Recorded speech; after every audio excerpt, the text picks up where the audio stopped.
Hello medicos, myself Urva Thakur. Welcome back to my YouTube channel MLT learning station. तो आज का हमारा टॉपिक है quality control of clinical laboratory का सेकंड पार्ट। प्रीवियस लेक्चर में हमने जाना था कि क्वालिटी कंट्रोल क्या होता है, क्वालिटी एश्योरेंस क्या होता है एंड इसके अंदर क्या क्या चीज़ें आती है, जैसे pre analytic factor, analytic factor and post analytic factor. इन सभी चीज़ों के बारे में हमने डिस्क्राइब किया था। तो आप प्लीज़ प्रीवियस लेक्चर को जाके देखिए, मैंने डिस्क्रिप्शन में लिंक दे दी है, आप वहाँ से जाके उस वीडियो लेक्चर पे विज़िट कर सकते हैं। तो ठीक है फ्रेंड्स, आज हम आगे बढ़ते हैं और आगे बढ़ते बढ़ते हम पहले एक और बार समझ लेते कि क्वालिटी एश्योरेंस क्या होता है। क्वालिटी एश्योरेंस वह प्रोसेस है जिसमें हम गारंटी दे सकते हैं कि हमने जो लैब रिपोर्ट लैब में इशू की है वह करेक्ट है और 100% करेक्ट है। इसका मुख्य मकसद यहाँ होता है कि रिज़ल्ट की क्वालिटी को एश्योर किया जाए या गारंटी दिया जाए कि रिपोर्ट इशू हो रही है। फ्रेंड्स, क्वालिटी एश्योरेंस का फंक्शन कैसे होता है कि यहाँ वह सिस्टम होता है जिसमें ऐसे सिस्टमिक एक्शन को देखा जा रहा है ताकि ये कॉन्फिडेंट प्रोवाइड किया जा सके कि लैब से जो रिपोर्ट इशू की जा रही है वह पेशेंट के लिए 100% सही है या गारंटेड रिपोर्ट है। यही इसका कार्य होता है। तो ठीक है फ्रेंड्स, क्वालिटी कंट्रोल जो होता है वह क्वालिटी एश्योरेंस का ही एक पार्ट होता है। इसमें भी हम लोग यहाँ देखते हैं कि जो हमारी रिपोर्ट है वह 100% सही हो और रिलायबल हो।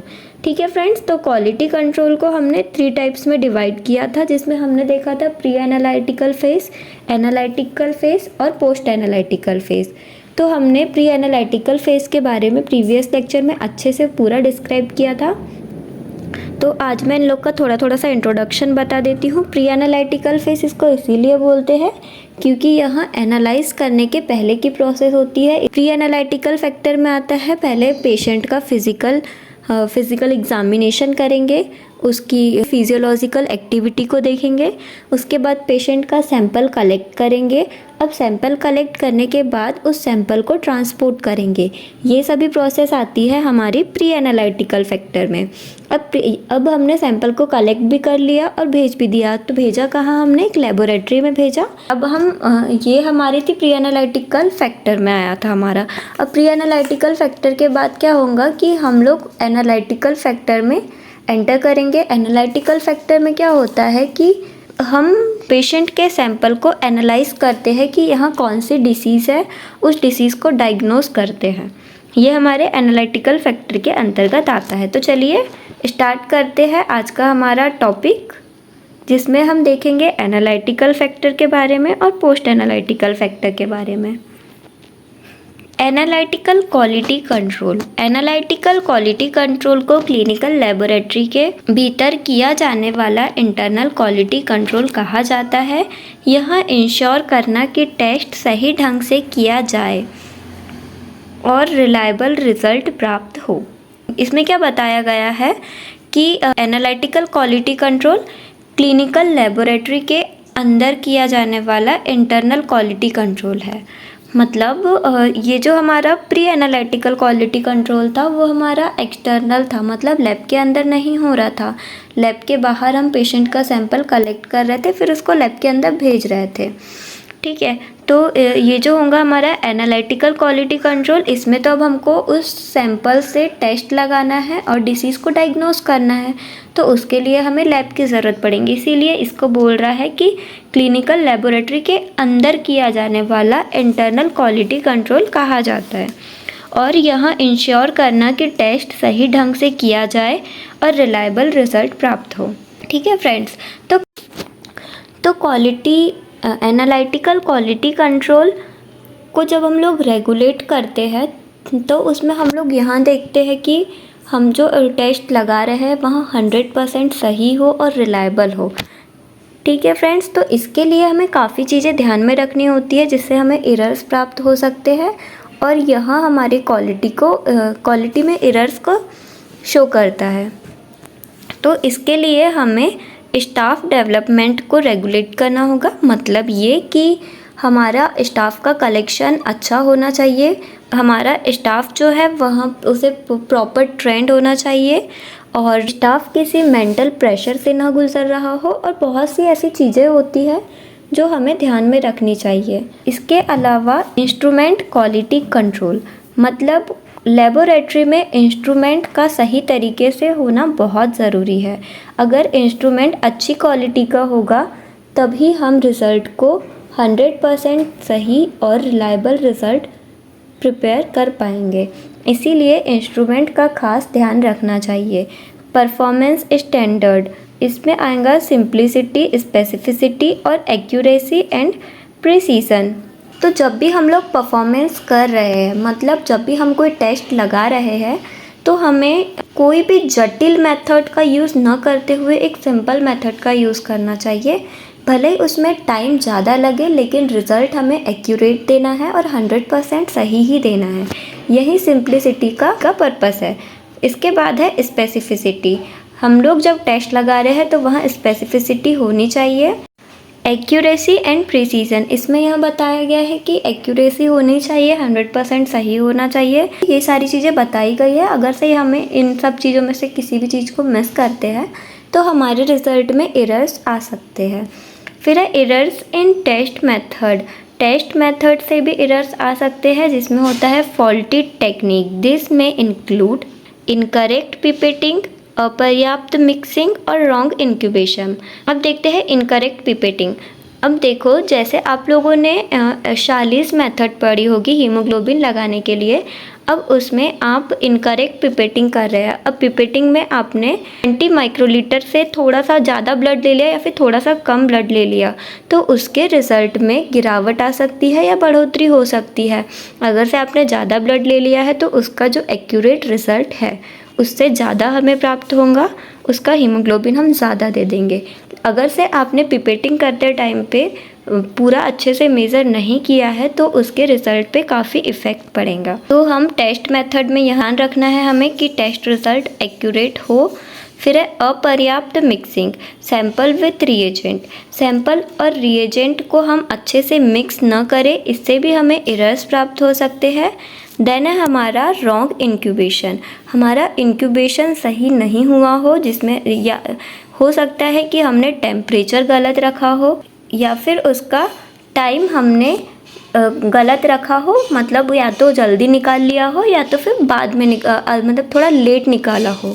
तो इन सभी फॉल्ट की वजह से भी हमारे रिज़ल्ट में एरर्स हो सकते हैं।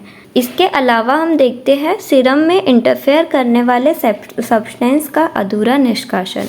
मतलब जब भी हम लोग मतलब सीरम में इंटरफेयर करने वाले सब्सटेंस को हम पूरी तरीके से नहीं निकाल रहे हैं, उसका अधूरा निष्कासन कर रहे हैं, तब भी हमें एरर्स प्राप्त हो सकते हैं। डर्टी एपरेटस, एपरेटस क्लीन नहीं हो, ड्राई नहीं हो, स्टरलाइज नहीं हो, तब भी हमारे टेस्ट मेथड में एरर्स हो सकते हैं। फिर है केयरलेसनेस, मतलब अगर से हम कोई टेस्ट को लापरवाही से कर रहे हैं तब भी हमें इसमें एरर्स प्राप्त हो सकते हैं। अनियमित इंस्ट्रूमेंट टेक्निक, इंस्ट्रूमेंट टेक्निक का हम अनियमित उपयोग कर रहे हैं। Use impure chemical, incorrect calibration of test method, use incorrect light filter. तो इन सभी कारणों की वजह से हमारे टेस्ट में एरर्स आ सकते हैं, जिससे हमारा जो टेस्ट रिज़ल्ट होगा वह एक्यूरेट नहीं होगा, 100% सही नहीं होगा, रिलायबल नहीं होगा। तो ठीक है फ्रेंड्स, अब हम बात करते हैं पोस्ट एनालिटिकल फेज़ की।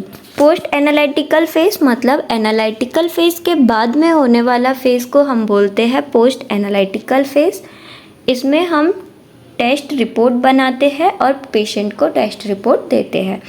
पोस्ट एनालिटिकल क्वालिटी कंट्रोल एक ऐसा एरिया है जो क्लिनिक्स एंड वार्ड्स में भेजे जाने से पहले टेस्ट रिज़ल्ट की रिपोर्टिंग एंड वेरिफिकेशन से संबंधित है।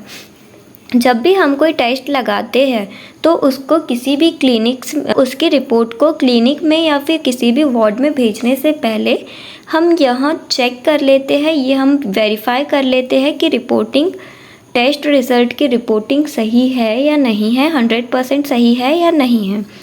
इसका संबंध लेबोरेटरी एक्टिविटी के उस एरिया से है जिसे अक्सर नेग्लेक्ट किया जाता है। पोस्ट एनालिटिकल कंट्रोल का संबंध लेबोरेटरी के उस एरिया से है जिसे अक्सर नेग्लेक्ट किया जाता है। मतलब कई बार ऐसा होता है कि हमने टेस्ट लगाया है, सही ही होगा ये सोचकर कोई भी उसे दोबारा चेक नहीं करता है, लेकिन ऐसा नहीं करना चाहिए। लेकिन यहाँ प्री एनालिटिकल और एनालिटिकल क्वालिटी कंट्रोल जितना ही महत्वपूर्ण है। मेथड्स, रिएजेंट्स एंड इंस्ट्रूमेंट के क्वालिटी कंट्रोल पर व्यय किए गए सभी efforts and cost sad loss दुखद नुकसान होंगे क्योंकि test result clearly and correctly report नहीं किए गए हैं। अगर से टेस्ट रिज़ल्ट हमारे क्लियरली रिपोर्ट नहीं किए गए हैं, क्लियरली और करेक्टली रिपोर्ट नहीं किए गए हैं, तो हमारे मेथड, रिएजेंट और इंस्ट्रूमेंट के क्वालिटी कंट्रोल पर जितना भी हमने अपना व्यय किया है, अपने टाइम का व्यय किया है, अपने इफ़र्ट लगाए हैं या फिर अपना कॉस्ट लगाया है, तो वहाँ सब हमारे लिए एक दुखद नुकसान होगा हमारा। कोई संदेह नहीं है कि प्रतिदिन सैकड़ों सैंपल रिपोर्टिंग और क्रॉस चेकिंग का कार्य कठिन है। इसीलिए यह आवश्यक हो जाता है कि इस तरह से ड्यूटी पर्याप्त सुपरविज़न के बिना untrained and non professional staff द्वारा नहीं संभाला जाना चाहिए। लेबोरेटरी में कंप्यूटर की शुरुआत से टेस्ट रिज़ल्ट की रिपोर्ट करते टाइम क्लिनिकल एरर्स को कम करने में काफ़ी हेल्प मिलती है। तो ठीक है फ्रेंड्स, ये था हमारा पोस्ट एनालिटिकल फैक्टर। एक बार फिर से मैं रिवाइज कर रही हूँ। क्वालिटी कंट्रोल को हमने 3 फेज़ में डिवाइड किया था, pre analytical phase, analytical phase और post analytical phase. Pre analytical phase में हमने देखा था कि हम पेशेंट का उसका फिजियोलॉजिकल एक्टिविटी को हम देखते हैं। उसके बाद हम उसका सैंपल कलेक्ट करते हैं। सैंपल में बहुत से सैंपल आ सकते हैं, जैसे ब्लड, स्पूटम, स्टूल, यूरिन आदि। उसके बाद हम सैंपल को ट्रांसपोर्ट करते हैं। ये हमारा हो गया प्री एनालिटिकल फेज़ ख़त्म। अब हमने ट्रांसपोर्ट किया लैब में। अब लैब में उस सैंपल का हम टेस्ट परफॉर्म करते हैं, उसकी डिसीज़ को डायग्नोस करते हैं। ये हमारी एनालिटिकल की चीज़ें हो जाएंगी। इसीलिए इसको हम रखते हैं एनालिटिकल फेज़ में। हम उस सैंपल का टेस्ट लगा रहे हैं, उस टेस्ट की प्रोसीजर एंड उसका डायग्नोस, ये सभी आता है एनालिटिकल फैक्टर में। अब एनालिटिकल फैक्टर के बाद होता है पोस्ट एनालिटिकल फैक्टर। मतलब एनालिटिकल फैक्टर के बाद होने वाली प्रोसेस आती है इसमें। अब एनालिटिकल फैक्टर के बाद क्या आता है? एनालिटिकल फैक्टर में तो हमने टेस्ट लगा लिया। अब टेस्ट लगाने के बाद क्या करेंगे कि हम उस टेस्ट की रिपोर्ट बनाएंगे और रिपोर्ट को चेक करेंगे कि वह 100% सही है कि नहीं, वह रिलायबल है या नहीं। उसके बाद उस रिपोर्ट को प्रिंट करेंगे, देन हम पेशेंट को वहाँ रिपोर्ट प्रोवाइड करेंगे। ठीक है फ्रेंड्स, ये सब आएगा हमारा पोस्ट एनालिटिकल फैक्टर में। तो ठीक है फ्रेंड्स, आज के लिए इतना ही। मिलते हैं नेक्स्ट लेक्चर में। अगर आपको मेरा ये वीडियो लेक्चर पसंद आया होगा तो प्लीज़ लाइक करिए, शेयर करिए एंड सब्सक्राइब करिए। Thank you.